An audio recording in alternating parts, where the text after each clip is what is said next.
No sé si ustedes han intentado vender una casa vieja. No cualquiera, sino una de esas que la gente del pueblo evita mirar siquiera. Esas que parecen tener su propio silencio.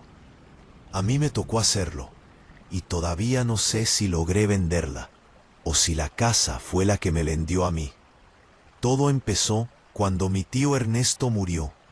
No teníamos mucha relación, pero me dejó su casa en herencia.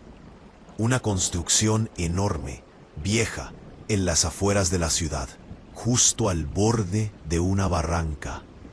Mi madre me dijo que la vendiera cuanto antes, que esa casa siempre trajo problemas. Yo me reí. Pensé que exageraba. Era un buen terreno, pensé. Un poco descuidado, sí, pero tenía valor. El primer día que fui a verla, algo me incomodó. No sabría decir qué.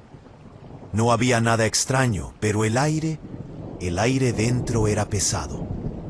Ese tipo de pesadez que no viene del polvo, sino del silencio.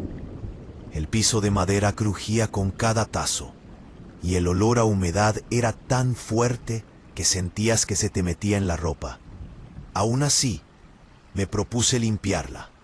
Tomé un cepillo, un balde con cloro y empecé por la cocina. Ahí fue donde vi las primeras marcas. En una pared, a la altura del suelo, había rasguños. Largos, profundos, como si alguien hubiera intentado salir desde adentro.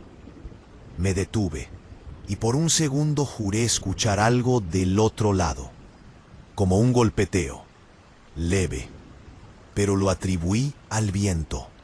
Siempre hay viento en esas casas viejas. Esa noche decidí quedarme para avanzar temprano al día siguiente. Llevé una colchoneta, agua y comida. No tenía luz eléctrica, así que usé una linterna y un par de velas. Mientras cenaba, escuché algo, un sollozo. Vino desde afuera, desde el barranco. Una voz de mujer llorando, arrastrada por el viento. Mi primera reacción fue de susto, claro, pero luego recordé lo que decían los vecinos, que por esa zona se escuchaba la Llorona, una vieja historia que todos repetían sin creer. Yo no creía, así que salí con la linterna y caminé hasta el borde del terreno. No había nada, solo el río allá abajo reflejando la luna. Pero mientras regresaba, vi algo en la ventana del segundo piso. Una sombra. Alguien o algo se movió ahí. Corrí adentro. Revisé cuarto por cuarto. Nada. Todo vacío. Y sin embargo, el aire olía distinto. Como si alguien hubiera estado fumando hacía poco. Esa noche casi no dormí. Me despertaban golpes, crujidos, el sonido de pasos arriba, aunque sabía que no había nadie más. Al amanecer, escuché un portazo. Cuando bajé, la puerta del sótano estaba abierta. Nunca la había visto antes. Estaba escondida detrás de un mueble tesado. No sé por qué lo hice, pero bajé. El aire era helado, el suelo húmedo. Había estanterías cubiertas de trapos y una mesa de madera en el centro. Encima, varias cosas que no deberían haber estado ahí. Ropas viejas, un par de zapatos infantiles y en un frasco de vidrio, mechones de cabello. El estómago se me revolvió. Pensé en salir corriendo, pero antes de hacerlo vi una foto sobre la mesa. Mi tío, más joven, sonriente, con una mujer que no reconocí, y detrás de ellos, una figura borrosa de blanco. No había mucho que pensar. Subí las escaleras, cerré la puerta y me fui del lugar. Pasé días sin regresar, hasta que una pareja interesada en la casa me llamó. Aceptaron ir a verla conmigo. Llegamos por la tarde. Todo parecía tranquilo. Les mostré la cocina, la sala, incluso el sótano, aunque evité mirar los frascos. Ellos parecían incómodos, pero educadamente dijeron que lo pensarían. Mientras subíamos, la mujer se detuvo. Preguntó si había alguien más en la casa. Le dije que no. Entonces señaló hacia el final del pasillo, al espejo grande del recibidor, y preguntó, ¿quién es ella? Cuando miré, solo vi mi reflejo, y por detrás, una figura blanca cruzando lentamente el pasillo. La pareja se fue sin decir nada más. Esa noche, ya solo, me senté en la sala, sin luces, sin sonido, con la respiración contenida, intentando entender si lo que vi fue real. A eso de las 2 de la madrugada, volvió el llanto. Venía del barranco, cada vez más cerca, como si subiera la pendiente. ¡Ay! Mis hijos. Era una voz de mujer, pero rota, sin aire. Me quedé helado. Los sollozos se mezclaban con pasos húmedos, arrastrados, como si alguien caminara sobre tierra mojada. Y entonces, un golpe en la puerta principal, fuerte. Después, otro. Me acerqué temblando con la linterna en la mano. ¿Quién está ahí?, pregunté, aunque apenas me salió la voz. Silencio. Luego, un susurro, justo del otro lado. ¿Por qué vendes la casa? El aire se volvió helado. Abrí la puerta con un impulso irracional. No había nadie. Solo el sonido del río, allá abajo, y algo que brillaba en el suelo. Un trozo de tela blanca, empapado. Regresé adentro. Cerré con llave, apagué la linterna y esperé el amanecer. Cuando por fin clareó, fui al sótano, decidido a terminar con todo. Pero ya no había frascos, ni ropa, ni foto. Solo una caja cerrada sobre la mesa. La abrí. Dentro, una llave oxidada y un papel. El que vende esta casa la hereda. Me fui sin mirar atrás. La puse a la venta por internet. Un precio ridículamente bajo.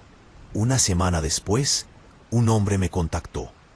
Dijo que la compraría sin verla, que no le importaban las condiciones. Acepté. No pregunté más. Solo quería deshacerme de ese lugar. Pasaron meses, hasta que un día me llamó el nuevo dueño. Su voz era temblorosa, desesperada. ¿Qué es esto?, gritó. ¿Qué tenía esa casa? Intenté calmarlo, pero colgó. Y 2 días después, supe por las noticias que se había ahogado en el río. El mismo río detrás de la casa. Dicen que lo encontraron aferrado a una prenda blanca. Dicen que todavía se escuchaban los lamentos esa noche. ¡Ay, mis hijos!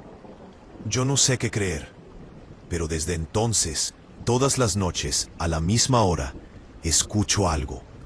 Un golpe suave en mi puerta y una voz que susurra del otro lado con un llanto ahogado. ¿Por qué vendes mi casa?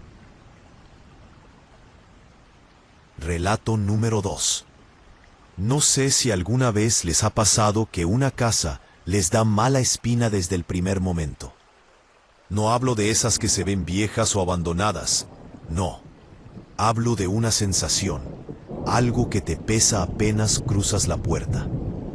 Así me sentí cuando me mudé a la casa de mi tía, hace ya algunos años. Ella había fallecido hacía poco y nadie de la familia quería quedarse con la propiedad. Era una casa grande, antigua, con un desván en el que, según contaban, nadie subía desde hacía más de 20 años. A mí, sinceramente, no me importó. No creía en nada raro. Solo necesitaba un lugar donde vivir mientras la vendía. La primera noche fue extraña.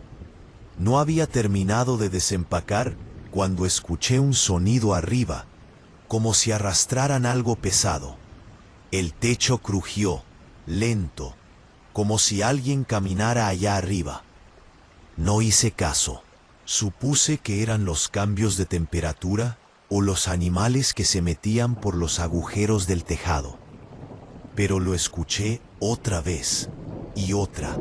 Al tercer día decidí subir. Quería quitarme esa incomodidad de encima. La escalera al desván era de madera y cada paso parecía gritar. Cuando empujé la puerta, me golpeó el olor a polvo, humedad y algo más, algo rancio. La luz entraba por una ventanita rota, lo justo para distinguir montones de cajas, muebles viejos y un espejo cubierto con una sábana. Empecé a revisar sin mucho interés, hasta que la vi, una tabla de Ouija. Estaba tirada sobre una manta, con el planchet justo en medio. Me pareció curioso, no lo voy a negar. Pensé que era de mi tía, aunque nunca la imaginé metida en esas cosas. La levanté y la miré de cerca. Tenía manchas como de cera derretida y un par de letras talladas con cuchillo. Me dio un poco de asco, así que la dejé ahí y bajé. Esa noche tuve la primera pesadilla. Soñé que estaba en el desván, pero las cajas ya no estaban. Solo la Ouija sobre el suelo, rodeada de agua. Escuchaba un llanto, un lamento tan profundo que me hacía temblar. Era una mujer llorando, pero no podía verla. El sonido se acercaba, y cuando estaba justo detrás de mí, desperté. Estaba empapado en sudor. Escuchaba el viento afuera, y traté de calmarme. Fue solo un sueño, me dije. Pero cuando me giré para apagar la lámpara, noté algo en el espejo del pasillo. Había una marca de agua en el suelo. No podía ser. No había llovido esa noche. Los días siguientes fueron peores. No dormía bien, y cuando lograba hacerlo, soñaba lo mismo. La Ouija, el llanto, el agua, siempre igual. En uno de los sueños, llegué a escuchar claramente una voz, entre sollozos. ¿Dónde están mis hijos? Ahí fue cuando comencé a preocuparme. Intenté vender la casa, pero nadie la quería. Todos los que iban a verla decían lo mismo, que se sentía pesada, que olía raro, que escuchaban cosas arriba.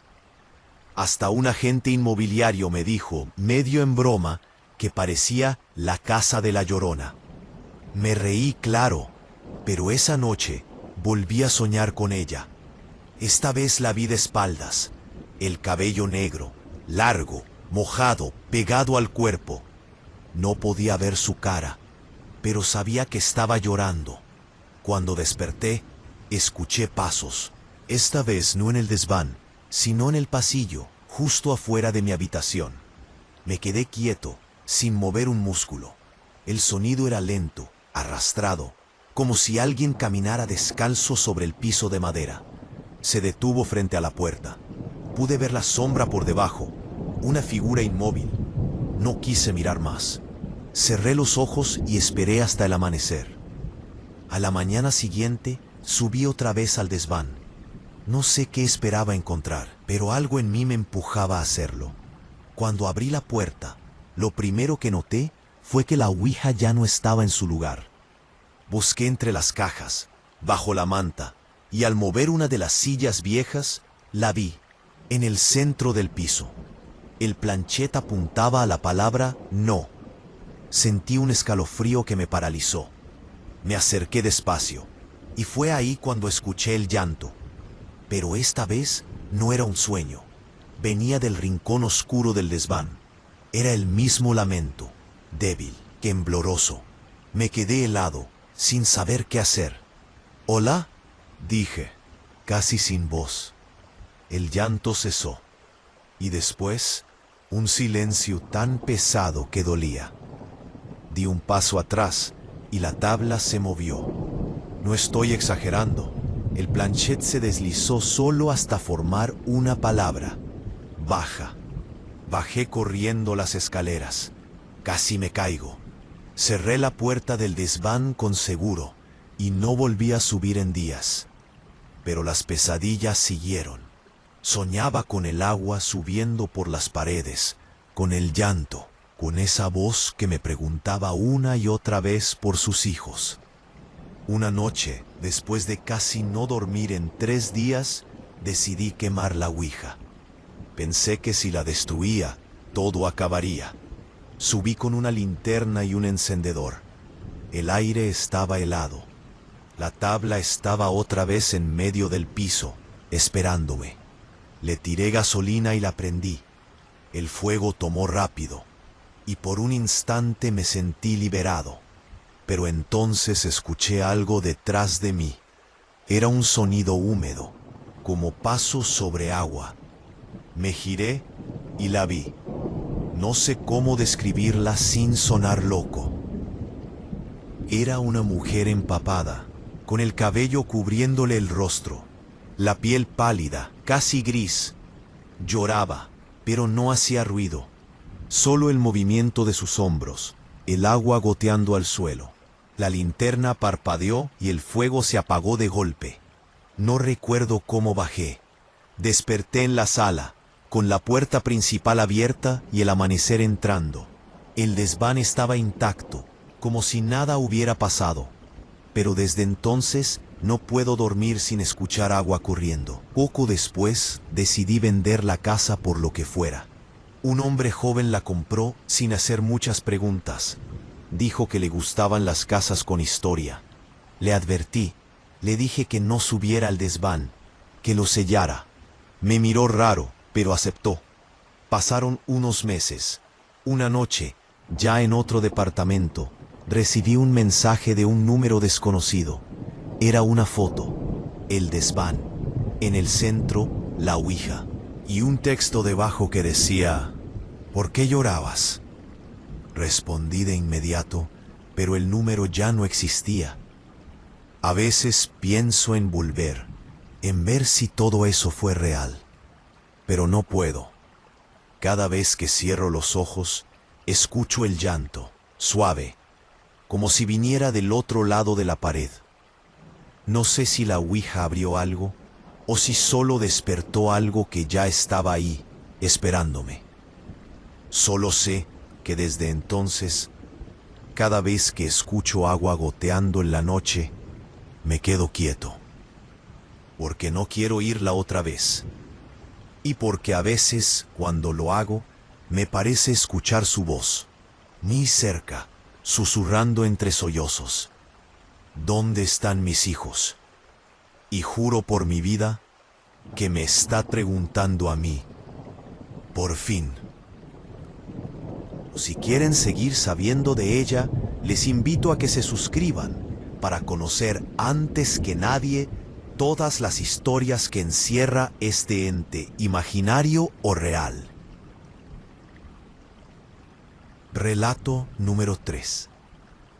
No soy de los que se asustan fácil, o al menos eso creía.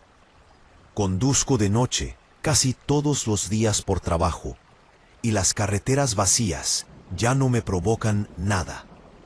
Pero hay una que evito siempre, aunque me quede más lejos.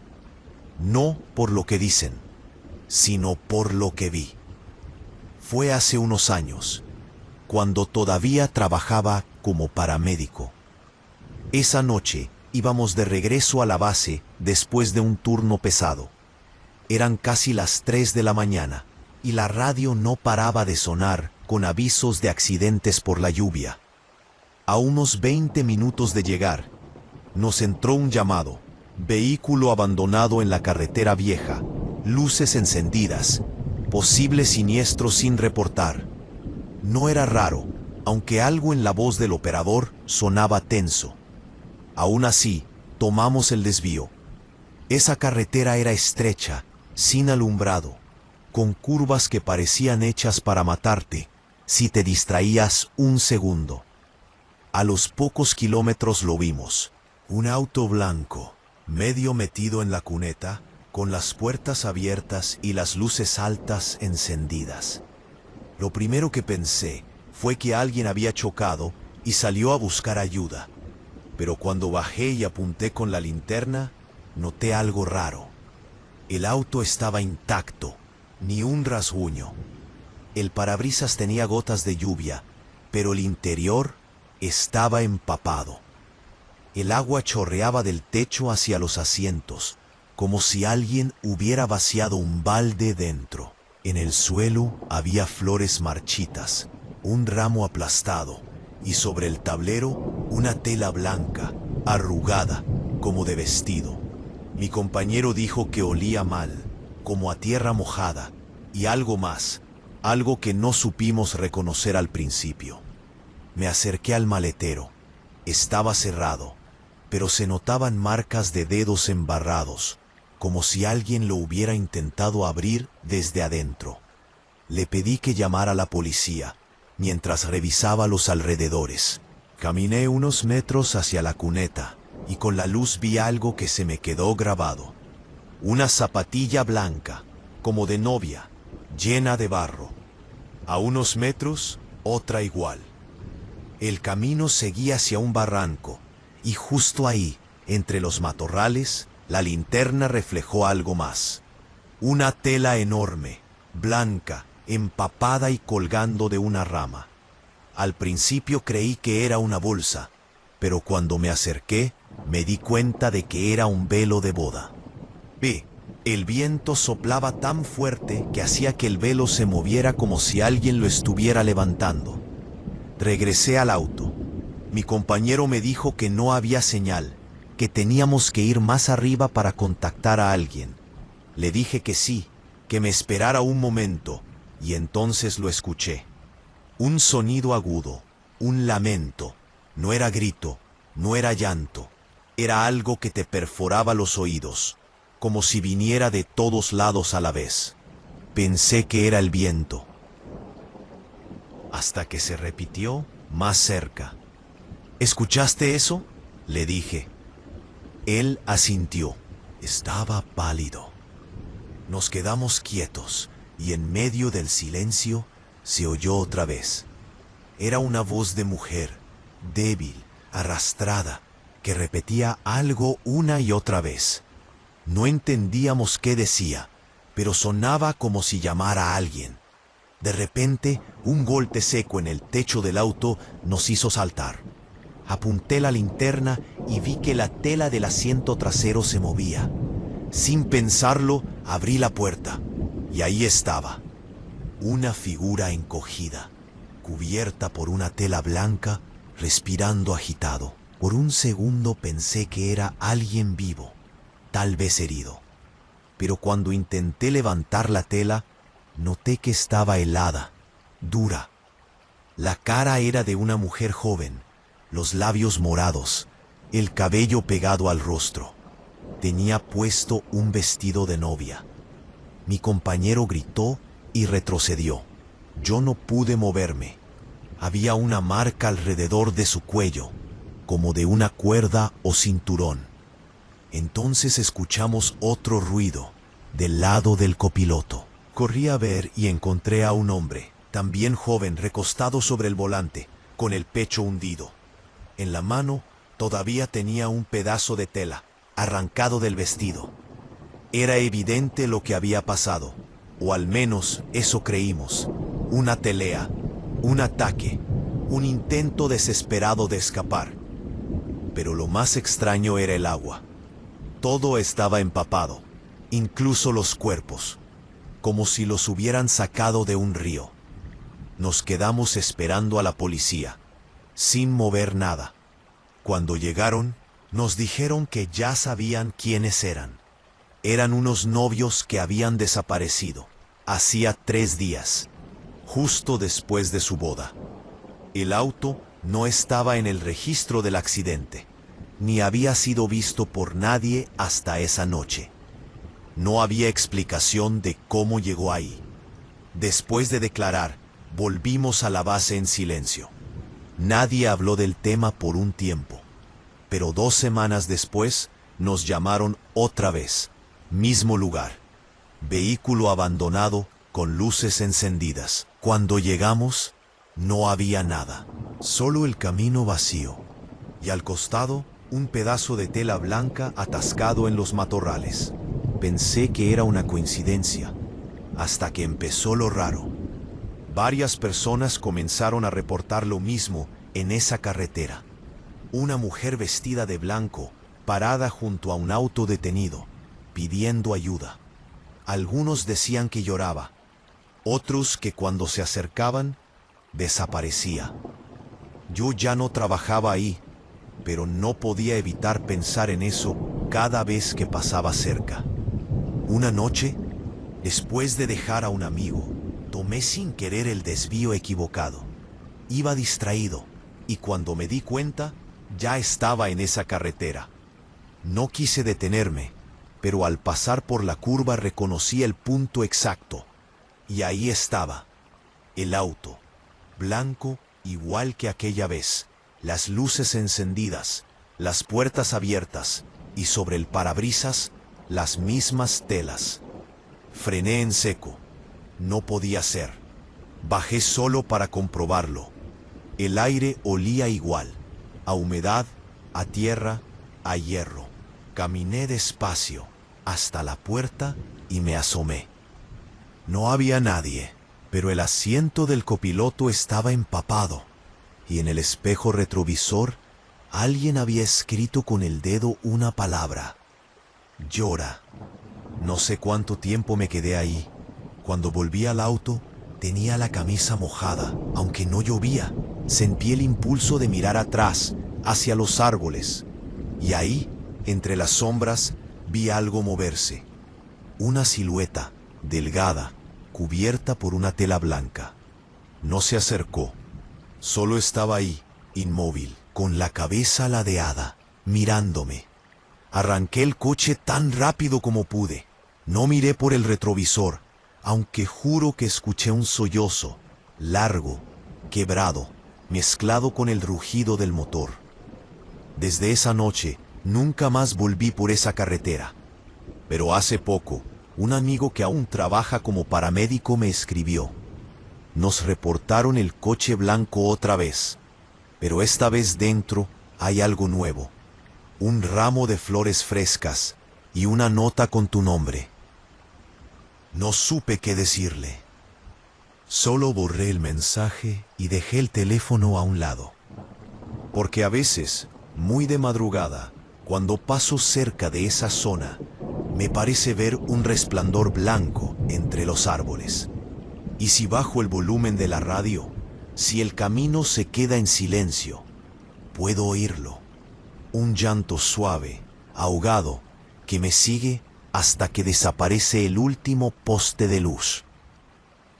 No sé si es ella, no sé si es culpa o sugestión, pero cada vez que escucho ese llanto, siento lo mismo que aquella noche, como si alguien, allá afuera, todavía estuviera buscando al que se fue antes del sí acepto. Relato número 4.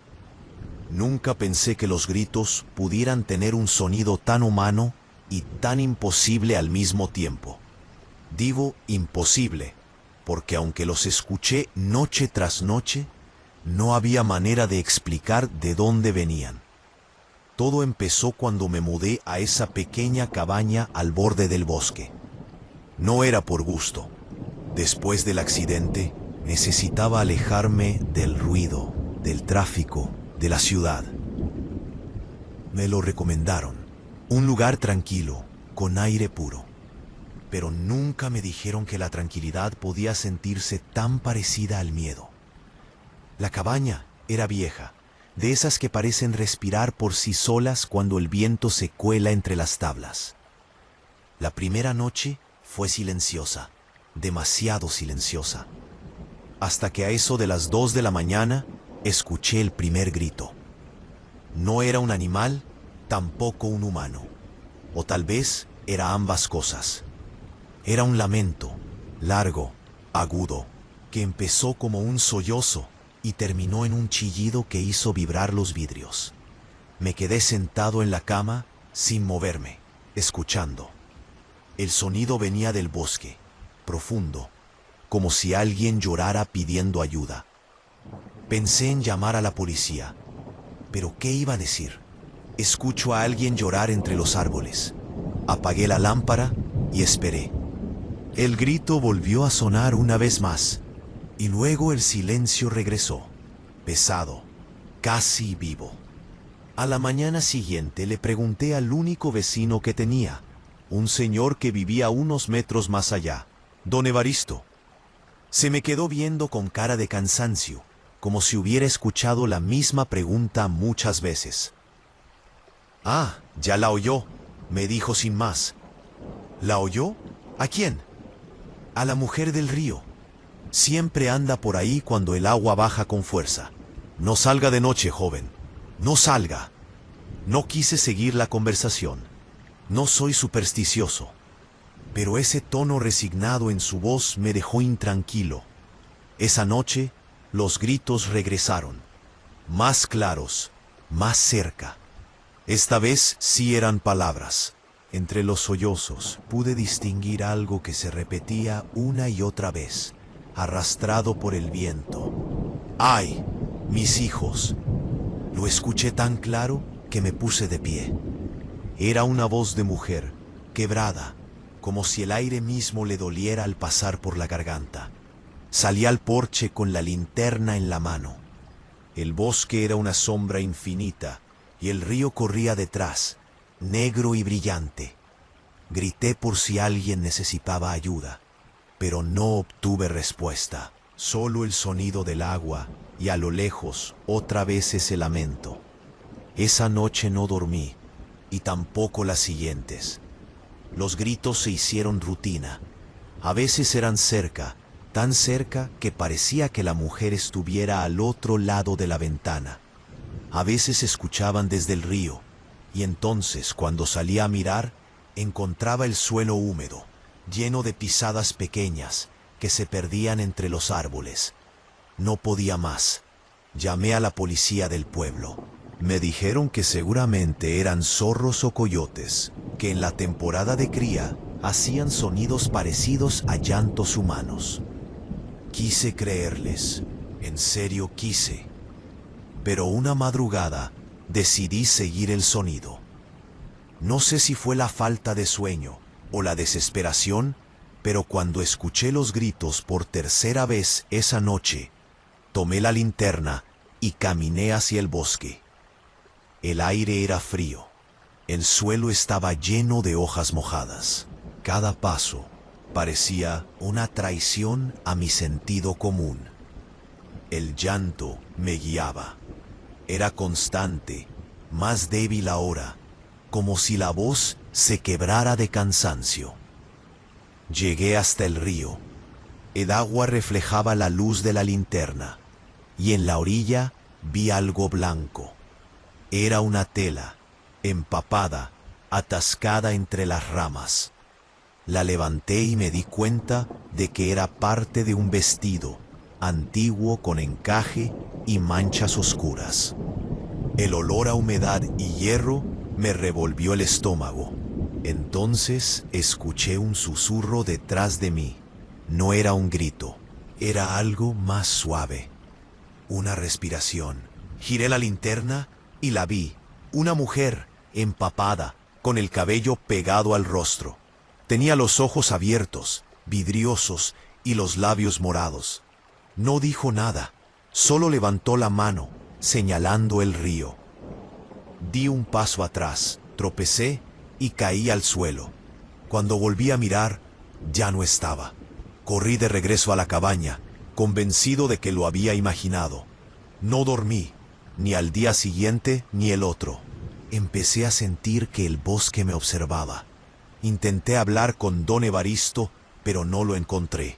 Su casa estaba vacía, las ventanas rotas, la puerta abierta. Dentro olía a moho y a encierro. Sobre la mesa había un recorte de periódico viejo. Desaparece pareja y su hijo en el río hace 30 años. La foto mostraba a una mujer joven, vestida de blanco. Volví corriendo a mi cabaña. Cuando entré, me congelé. La tela que había encontrado en el río estaba sobre mi cama, goteando. Esa noche no hubo gritos, solo silencio. Un silencio tan absoluto que dolía. A la mañana siguiente decidí irme. Empaqué lo poco que tenía y me subí al coche. Pero al encenderlo, escuché algo, un sonido débil, detrás, como un sollozo. Me giré. El asiento trasero estaba mojado. Sobre la tela del coche, alguien había escrito con el dedo: mis hijos. No recuerdo cómo llegué al pueblo. Estacioné frente a la comisaría y conté lo que pasó. Los oficiales me miraron raro, como si ya conocieran la historia. Uno de ellos, un hombre mayor, me acompañó de vuelta. Cuando llegamos al lugar, la cabaña ya no estaba. Solo quedaban los cimientos y restos quemados. El bosque en silencio. El oficial me dijo que ahí no había vivido nadie en años, que esa cabaña se había incendiado hace tiempo, con una familia dentro, una mujer y 2 niños. Intenté explicarle que yo había estado ahí, que dormí en esa casa durante semanas, pero él solo me miró y dijo: eso dicen todos. Le pedí que revisara el coche, que viera la tela, las marcas, el agua, pero el asiento estaba seco, limpio, como si nada hubiera pasado. Desde entonces no volví. Pero a veces, cuando viajo por carretera y paso cerca de esa zona, bajo la ventana. Y si el viento sopla desde el bosque, un lamento, casi perdido, que viene mezclado con el murmullo del río. No siempre suena igual. A veces parece un llanto. A veces, una voz que llama por sus hijos. Y otras veces, juro que la oigo decir mi nombre. No sé si fue mi mente, el cansancio o algo más, pero desde entonces no puedo dormir si hay silencio. Necesito el ruido, el motor, la ciudad, cualquier cosa que tape el sonido del agua. Porque cuando todo se calla, cuando la noche se queda quieta, vuelvo a escucharla, llorando entre los árboles. Y siento que ya no está buscando a sus hijos, sino a alguien más. Relato número 5. Siempre me gustó el mar. Esa sensación de estar lejos de todo, rodeado solo de agua y viento. Por eso, cuando mis amigos me propusieron un viaje en crucero, acepté sin pensarlo. Necesitaba escapar un poco de la rutina. Y además, nunca había estado en un barco tan grande.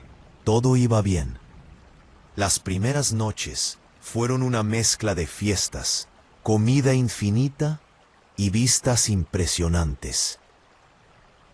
Había algo casi hipnótico en ver el horizonte desaparecer mientras el sol caía sobre el agua. Pero el tercer día, todo cambió. Esa tarde, el mar estaba extrañamente quieto. Ni una ola, ni una brisa. El aire se sentía espeso, como si el mundo estuviera conteniendo la respiración. Yo estaba en la cubierta, tomando fotos, cuando algo flotando a lo lejos llamó mi atención. Al principio pensé que era una boya o un pedazo de madera, pero mientras el barco se acercaba, pude ver que era algo más, algo que no debería estar ahí. Una figura humana, una mujer, flotaba boca arriba, con el cabello extendido sobre el agua como un abanico oscuro. Tenía un vestido blanco, desgarrado, pegado al cuerpo. No fui el único que la vio. En minutos, varios pasajeros se aglomeraron en la barandilla. Se escucharon gritos y alguien corrió a avisar a la tripulación. El capitán ordenó detener las hélices y un par de marineros bajaron una lancha para acercarse. Todo fue rápido, pero ese momento, ese silencio antes de que la sacaran del agua, se me quedó grabado. Cuando subieron el cuerpo a bordo, el olor a sal y podredumbre se mezcló con el perfume caro de los turistas. Algunos se taparon la boca.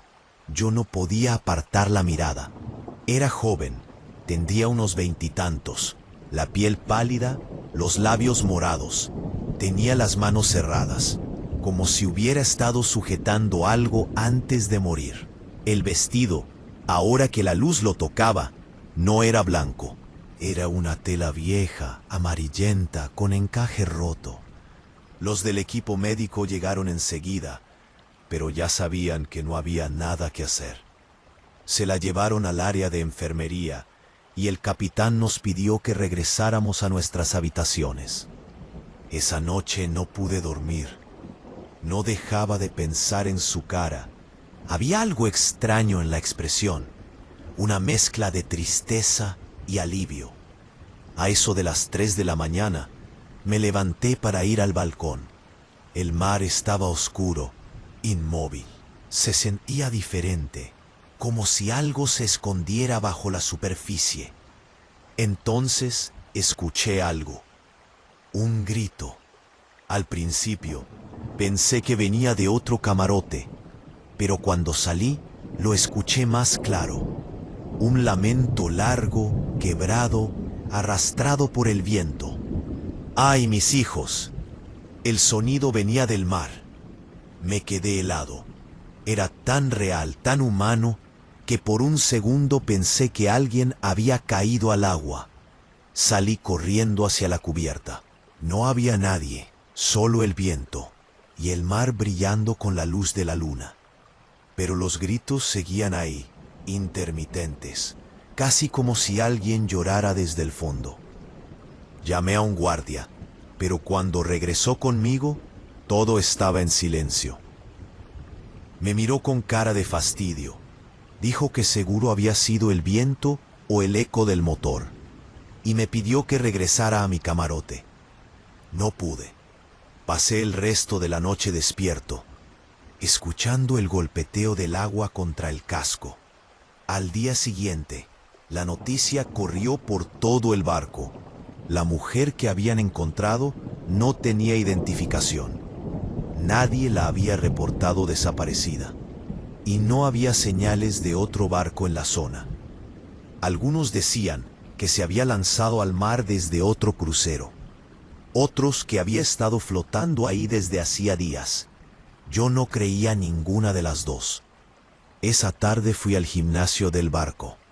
Necesitaba distraerme. Desde ahí se veía una parte del muelle de carga, donde los empleados guardaban provisiones. Y la vi, a través del cristal.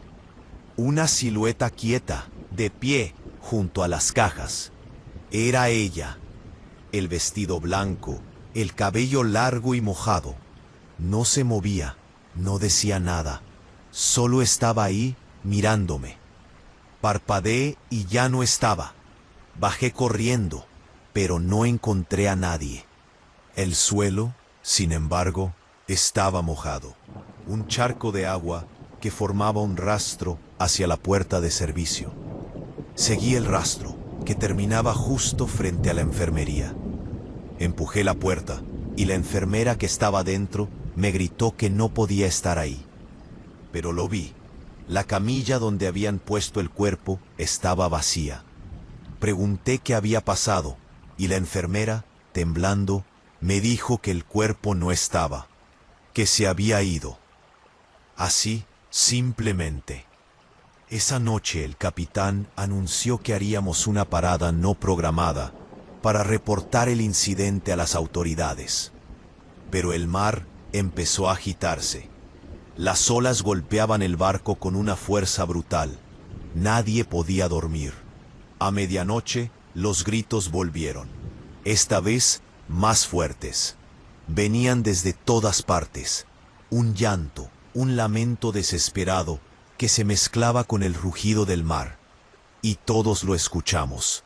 ¡Ay, mis hijos! Algunos pasajeros empezaron a gritar. otros rezaban. Yo corrí a la cubierta, empapado por la lluvia. Y ahí estaba, a pocos metros del barco, flotando entre las olas, la figura blanca. La misma mujer, con el cabello extendido, los brazos abiertos, como si buscara algo. Uno de los marineros intentó enfocarla con la linterna, pero cuando la luz la tocó, desapareció bajo el agua. Al día siguiente, el mar estaba tranquilo otra vez, pero el ambiente a bordo era irrespirable. 3 personas aseguraron haberla visto caminando por los pasillos, dejando rastros de agua. Un camarero renunció en plena travesía. Cuando por fin llegamos a puerto, bajé sin mirar atrás. Durante semanas tuve pesadillas con el mar, con los gritos, con esa cara que no podía olvidar.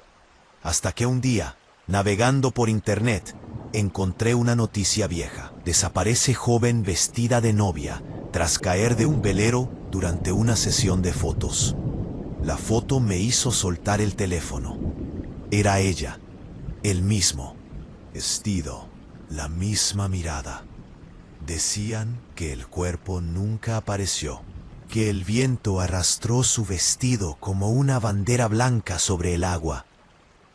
Desde entonces, evito el mar. No viajo, no me acerco a los puertos, ni siquiera puedo escuchar el sonido de las olas sin sentir un nudo en el estómago. Pero a veces, en la madrugada, cuando el viento sopla fuerte y todo está en silencio, juro escuchar el mismo lamento a lo lejos. No sé si es mi mente o algo que me siguió desde aquella noche. Cierro los ojos, siempre veo lo mismo, el reflejo de la luna sobre el agua y una silueta blanca flotando esperándome. Relato número 6. No sé si alguna vez han sentido miedo dentro de su propia casa. No el miedo que te da una película o un ruido extraño, sino ese miedo silencioso que se mete bajo la piel y te hace dudar de lo que ves, de lo que escuchas, incluso de las personas que más quieres. Yo lo sentí, y todo empezó con los arañazos. No sé cuándo comenzaron exactamente, tal vez meses antes de que me diera cuenta. Al principio eran solo marcas pequeñas, líneas rojas en los brazos o en el pecho. Pensé que eran de mis uñas, que me lastimaba sin querer mientras dormía. No les di importancia, pero con el tiempo se hicieron más profundos. Algunos sangraban, otros aparecían en lugares donde no podía alcanzarme. Una vez desperté con 3 marcas paralelas en la espalda, como si alguien me hubiera raspado con fuerza. Fue entonces cuando empecé a preocuparme. Vivía con mi madre en una casa vieja, en las afueras del pueblo. Mi padre había muerto hacía años, y solo quedábamos los 2. Ella siempre había sido reservada, callada, pero en los últimos meses algo en su comportamiento cambió. Hablaba sola por las noches. Se levantaba a caminar por el pasillo sin encender las luces. A veces la encontraba parada frente a mi puerta, inmóvil, como si escuchara algo dentro de mi habitación. Yo le decía que me dejara dormir, y ella se disculpaba, sonriendo. Pero esa sonrisa me incomodaba. No era la sonrisa de antes. Era tensa, vacía. Las marcas siguieron apareciendo. Y junto con ellas, una sensación que me acompañaba cada noche, la de ser observado. Empecé a tener pesadillas. Soñaba con una mujer llorando junto a mi cama, vestida de negro, con el rostro cubierto. No hablaba, solo lloraba, y cada lágrima que caía sobre mí quemaba como fuego. Siempre despertaba en el mismo momento, con los brazos ardiendo. Una noche, mientras trataba de volver a dormir, escuché algo, un sollozo, débil, desde el pasillo. Al principio creí que era el viento, pero el sonido se hizo más claro. Era mi madre. Me levanté, abrí la puerta y la vi. Estaba de pie frente a la ventana, mirando hacia el jardín. Tenía el cabello suelto, el camisón blanco empapado en sudor. Lloraba, pero lo que me congeló fue lo que murmuraba una y otra vez, con voz ahogada. ¡Ay, mis hijos! Me quedé paralizado. No sabía si hablarle o esconderme. Cuando di un paso, ella se giró. Su cara estaba pálida, los ojos hinchados de tanto llorar. Me miró, pero no parecía reconocerme. Luego sonrió, esa misma sonrisa vacía, y dijo, ¿por qué no estás dormido? No respondí. Solo regresé a mi cuarto y cerré la puerta. Esa noche dormí con el escritorio bloqueando la entrada. Al día siguiente, intenté hablar con ella. Le conté lo de los arañazos, lo de las pesadillas, lo de sus caminatas nocturnas. Se quedó callada un rato largo, con las manos sobre la mesa. Y luego dijo algo que me heló la sangre. No deberías recordar eso. Le pedí que me explicara, pero solo se levantó y se fue a su habitación. Esa frase no me dejó en paz. No debería recordar qué. A partir de esa noche, comencé a dejar el teléfono grabando mientras dormía. Necesitaba saber qué pasaba cuando me quedaba inconsciente. La primera grabación no mostró nada, solo mi respiración y algún que otro ruido del viento. Pero la segunda noche fue distinta. Desperté con un dolor terrible en el brazo derecho. 3 arañazos profundos, sangrantes. Revisé el video en cuanto amaneció. Al principio, todo normal.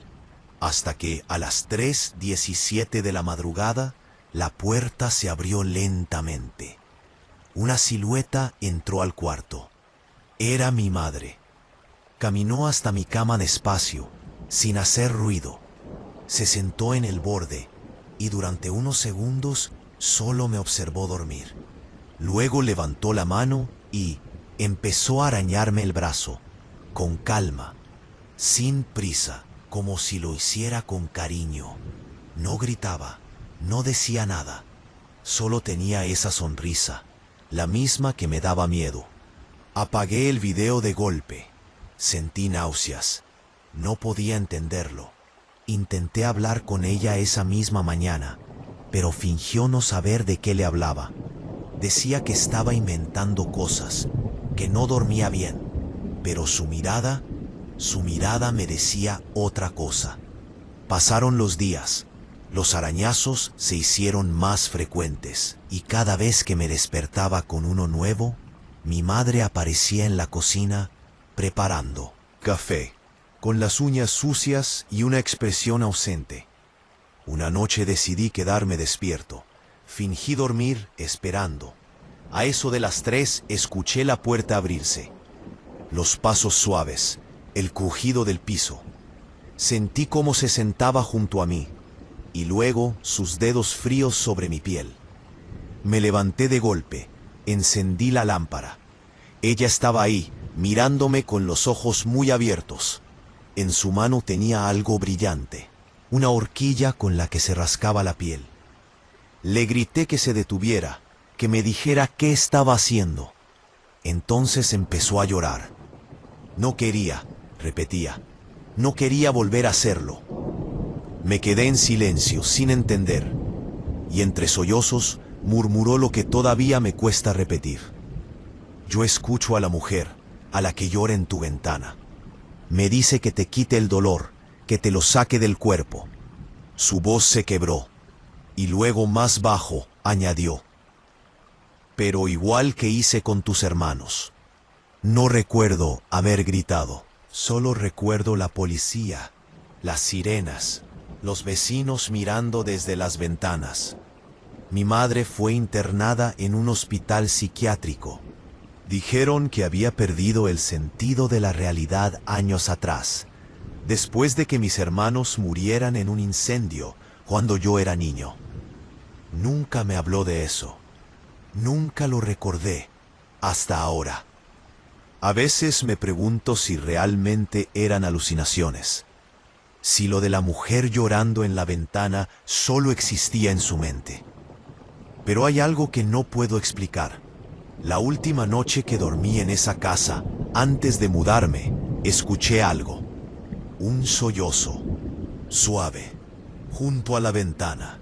Una voz de mujer diciendo entre lágrimas: «¡Ay, mis hijos!». Y cuando encendí la luz, sobre el cristal había 3 marcas, como arañazos, recién hechos. No había nadie más allí, solo el eco de su llanto y el reflejo de mis propias manos temblando. Desde entonces, cada vez que despierto con una marca nueva en la piel, no sé si es mi mente jugándome una broma, o si mi madre sigue viniendo a buscarme en sus noches de llanto. Relato número 7. Nunca me cayó del todo bien mi abuelo. Sé que no suena bien decirlo, pero desde niño algo en él me inquietaba. No era malo conmigo, ni me hablaba con rudeza. Simplemente había algo en su mirada, una especie de vacío detrás de los ojos que me hacía sentir incómodo. Vivía solo, en una casa vieja a las afueras del pueblo. Era de esas casas que parecen siempre húmedas, aunque haga sol, con las paredes manchadas y el olor permanente a tabaco, alcohol y algo más, un olor metálico, difícil de describir. De niño me obligaban a visitarlo los domingos. Mi madre insistía en que era importante mantener el vínculo familiar, aunque mi padre, su hijo, no lo soportaba. «Tu abuelo no está bien», me decía a escondidas, «pero no digas nada». Durante años lo vi siempre igual, delgado, encorvado, con las manos temblorosas. Pero tenía una fijación rara, una especie de obsesión con guardar cosas. Primero pensé que era un coleccionista de tonterías, estampillas, figuritas, botones. Pero no, lo que guardaba mi abuelo eran restos de la gente. La primera vez que lo noté tenía unos 12 años. Estaba jugando en su sala cuando se me cayó una pelota y rodó bajo una cómoda. Al intentar sacarla, vi una caja metálica llena de pequeños sobres de papel. Cada sobre tenía un nombre escrito con tinta azul. Abrí uno. Dentro había mechones de cabello. Me asusté, lo admito, pero cuando le pregunté, él se rió. «Souvenirs», me dijo, «recuerdos de la gente que he querido». No le creí y no debí seguir curioseando. Años después, cuando mi padre murió, dejé de visitarlo. Pero cuando mi madre enfermó, tuve que volver. No quería, pero nadie más se haría cargo de él.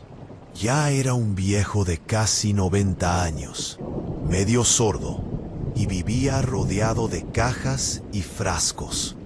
La casa estaba peor que antes. Olor a encierro, a humedad y a algo podrido que venía del sótano. Él apenas hablaba, solo me pedía cosas: que le trajera agua, que le cortara las uñas, que lo ayudara a limpiar sus tesoros. Fue durante una de esas limpiezas cuando lo descubrí todo. En un estante cubierto, con una sábana, había una serie de frascos con etiquetas. Al principio pensé que eran de medicina, pero cuando me acerqué vi lo que contenían. Uñas, docenas de uñas, de los pies, de las manos, amarillentas, algunas con sangre seca. Me quedé helado. Le pregunté qué era eso, y con la misma calma con la que uno habla del clima, me dijo: «Cada una tiene una historia». Después me enseñó otro cajón, lleno de pedazos de tela, trozos de ropa vieja, pañuelos, medias. algunos con iniciales bordadas, otros claramente cortados, como arrancados. Idapán dijo sonriendo: hay que guardar lo que se puede antes de que se lo lleve el río. Esa frase me dejó pensando toda la noche. El río. La casa estaba cerca del arroyo que cruzaba el pueblo. Un riachuelo sin importancia, pero al que muchos le tenían respeto. Desde hacía décadas, la gente contaba que por las noches se escuchaban lamentos, como de una mujer llorando entre los árboles. La Llorona, decían. Breve. Yo nunca creí en eso, pero el viejo hablaba del río como si fuera una persona. Esa noche me quedé a dormir porque empezó a llover fuerte, y a las 3 de la mañana me despertó un ruido. Un golpe seco, luego otro. Provenía del sótano. Bajé con una linterna. El aire era pesado. Olía a humedad, a óxido y algo más, algo parecido a hierro. La luz iluminó una hilera de frascos apilados y un banco cubierto con una lona. Debajo vi algo moverse. Cuando levanté la lona, encontré un costal. Dentro, ropa mojada, y entre la ropa un mechón de cabello aún fresco. Escuché pasos detrás de mí. Era él. Mi abuelo bajaba las escaleras despacio, apoyándose en el barandal, con esa sonrisa torpe de siempre. No debiste ver eso, hijo, me dijo con voz ronca. No todavía. Le pregunté qué era todo eso. Me miró fijo, los ojos brillando bajo la luz amarillenta. El río me los deja, susurró. Vienen flotando. Ella los trae. Yo retrocedí. ¿Quién?, pregunté temblando. La que llora, dijo, con una calma enferma. No los quiere. Yo sí, yo los guardo. Quise irme, pero me agarró del brazo con una fuerza que no imaginé que aún tuviera. No la escuches, me advirtió. Si la escuchas, te los quita a ti también. Lo empujé y corrí a mi cuarto. Pasé el resto de la noche encerrado, con el corazón en la garganta. A la mañana siguiente, el viejo actuaba como si nada hubiera pasado, pero yo no podía seguir ahí. Fui a la policía del pueblo. No me creyeron del todo. Pensaron que el viejo estaba demente, que inventaba cosas. Me acompañaron de regreso. Revisaron por encima y no encontraron nada más que basura. No sé si se lo esperaba, pero esa misma tarde él desapareció. No dejó nota. La puerta trasera estaba abierta y el camino hacia el río lleno de huellas que se perdían en el barro. Pasaron días buscándolo. Nunca apareció, ni él ni ninguno de sus frascos. Casi un año después, volví a esa casa, obligado por una llamada del ayuntamiento. Iban a demolerla. Mientras revisaba el lugar, bajé al sótano por última vez. Estaba vacío, pero el suelo seguía húmedo. Y ahí, en una esquina, encontré una caja que alguien había pasado por alto. Dentro había un solo frasco con una etiqueta. Mi nombre. No lo abrí. Lo tiré al río sin mirar atrás. Esa noche me quedé en un hotel cercano. No podía dormir. El ruido del agua me mantenía despierto. Y entonces, muy débil, lo escuché. Un llanto, lejano, arrastrado por el viento. Una voz de mujer repitiendo entre sollozos: ¡ay, mis hijos! Fui hasta la ventana y al mirar hacia el río vi algo flotando. Una figura blanca, inmóvil, girando con la corriente. Y junto al reflejo de la luna, algo más. Un frasco, abierto. Desde entonces, cada vez que me corto las uñas o me cae un cabello, siento la necesidad de esconderlo. No sé por qué. Tal vez por costumbre. O tal vez porque cada vez que el viento sopla fuerte y trae consigo ese llanto apagado, siento que alguien o algo que está allí todavía los anda buscando. y tengo miedo de que esta vez me quiera guardar a mí. Relato número 8. Yo no era nuevo en el hospital. Llevaba casi 8 años trabajando en el área de maternidad, y en ese tiempo había visto de todo: partos complicados, pérdidas, madres desesperadas, padres que lloraban sin entender nada. Pero nunca había visto tanto miedo como en esas semanas. Todo comenzó con un rumor. Las enfermeras más viejas decían que en las madrugadas se escuchaba a una mujer llorar. No era un llanto cualquiera, decían, sino uno que venía del pasillo vacío, justo frente al área de neonatos. Un lamento largo, triste, de esos que te ponen la piel de gallina. Yo me reía. Era fácil culpar a los nervios o al cansancio. Las guardias nocturnas eran duras, y cualquiera podía empezar a escuchar cosas. Pero después desapareció el primer bebé. Era una niña, recién nacida. Su madre dormía. El guardia juraba no haber visto nada, y las cámaras del pasillo estaban desconectadas por una falla eléctrica. No había señales de forzamiento, ni testigos. Simplemente no estaba. Esa noche fue un caos. Nos interrogaron a todos, revisaron las habitaciones, el estacionamiento, los basureros. Nada. La madre gritaba sin parar, y una enfermera juró haber escuchado entre los gritos un sollozo distinto, ajeno, viniendo del patio del hospital. Al día siguiente, la prensa ya hablaba de la llorona del hospital. Y así comenzó todo. Durante las siguientes semanas, el ambiente se volvió insoportable. Las madres dormían con los bebés sobre el pecho. Las enfermeras temblaban al quedarse solas, y los guardias hacían rondas cada 10 minutos. Aún así, un segundo bebé desapareció, y luego un tercero. Siempre en la madrugada, siempre con las cámaras desconectadas. Las autoridades hablaron de un robo, de tráfico, de alguna banda organizada. Pero la gente del hospital, la gente ya no pensaba eso. Yo intentaba mantener la calma, pero me costaba. Empecé a escuchar los llantos también, primero lejanos, como si vinieran del estacionamiento, luego más cerca, dentro del edificio. Una noche incluso los escuché detrás de la puerta del almacén de suministros.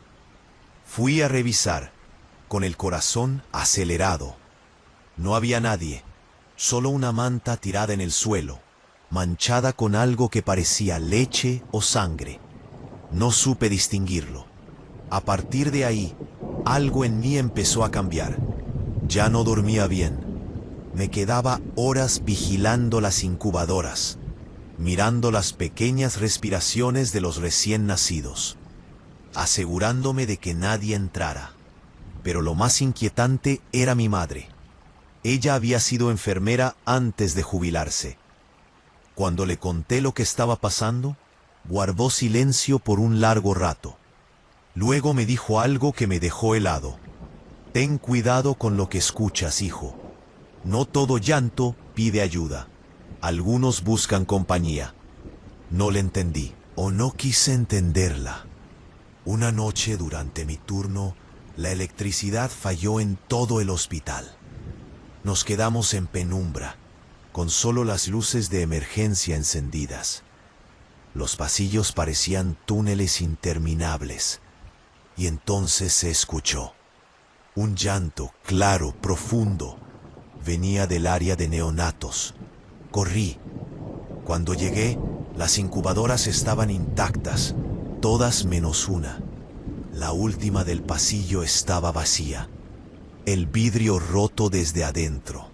Mi cuerpo reaccionó antes que mi mente. Salí corriendo hacia la salida de emergencia y bajé las escaleras hasta el primer piso. El llanto seguía ahí, pero ya no sonaba humano. Era más grave, más doloroso. Lo seguí hasta el cuarto de mantenimiento. La puerta estaba entreabierta y dentro vi a alguien. una mujer, vestida con una bata blanca, de espaldas, en sus brazos algo envuelto en una manta. Se balanceaba, murmurando, llorando. Se lo llevaron, decía. Se lo llevaron todos. Me reconocí la voz. Era Marta, una enfermera que había perdido a su hijo hace años. Me acerqué despacio. Marta, ¿qué estás haciendo?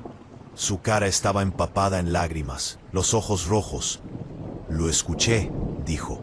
Ella me dijo que lo cuidara. En ese momento entendí. Ella creía que estaba protegiendo a los bebés, pero lo que tenía en los brazos no se movía. Era una muñeca, una muñeca envuelta en una manta ensangrentada. Traté de quitarle la muñeca, pero ella gritó y la apretó más fuerte. «No se lo voy a dar», chilló. «Es mío, ella me lo dio».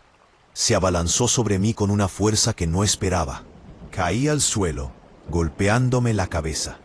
Todo se volvió confuso. El llanto, los gritos, el olor metálico. Cuando recobré la conciencia, ella ya no estaba. Solo la muñeca rota a mis pies y el sonido del agua goteando en alguna parte. La encontraron 2 días después, en el canal detrás del hospital, ahogada. Tenía el cuerpo cubierto de rasguños, como si hubiera intentado trepar por las paredes antes de rendirse. Los medios dijeron que había sido ella, que Marta era la responsable de las desapariciones. Pero los cuerpos nunca aparecieron, ni los bebés, ni los frascos de suero que ella usaba cada noche. Después de eso, cerraron el ala de maternidad. Nos trasladaron a otro edificio, más moderno, más seguro. Pero a veces, en las madrugadas, todavía escucho ese llanto. No viene de los pasillos, ni de las incubadoras. Viene de mi mente, cada vez más claro, cada vez más cerca. Y no sé qué es lo peor, si pensar que estoy volviéndome loco, o aceptar que tal vez, solo tal vez, la escucho porque también me está llamando a mí. Porque desde que todo terminó, he empezado a soñar con ella, con Marta o con la otra, no lo sé. En mis sueños está parada junto a la cama de un hospital, con algo envuelto en sus brazos. Llora sin mirarme, repitiendo una y otra vez: «Ay, mis hijos». Y a su lado hay 3 cunas vacías, 3 mantas dobladas, y un espejo enorme donde me veo reflejado. Solo que no estoy solo. Detrás de mí, una figura blanca sostiene algo entre las manos, y en la oscuridad, mientras trato de despertar, escucho su voz, calmada, serena, susurrando: «Ya no llores». Y aunque abro los ojos y sé que estoy despierto, sigo oyéndola. En mi casa, en mi coche, en cualquier parte. A veces creo que todavía trabaja conmigo, que camina entre las sombras de los pasillos, buscando a quien perdió. Y cada vez, ¿qué pasó frente a una cuna vacía? Me pregunto si en realidad alguna vez dejamos de escucharla, porque el llanto nunca se fue, solo cambió de lugar. Gracias, una noche más, por escuchar los relatos de La Llorona en la comunidad del Susurro. Suscríbanse si los han disfrutado de verdad y apoyen a la comunidad. Adiós, hasta que nos volvamos a ver.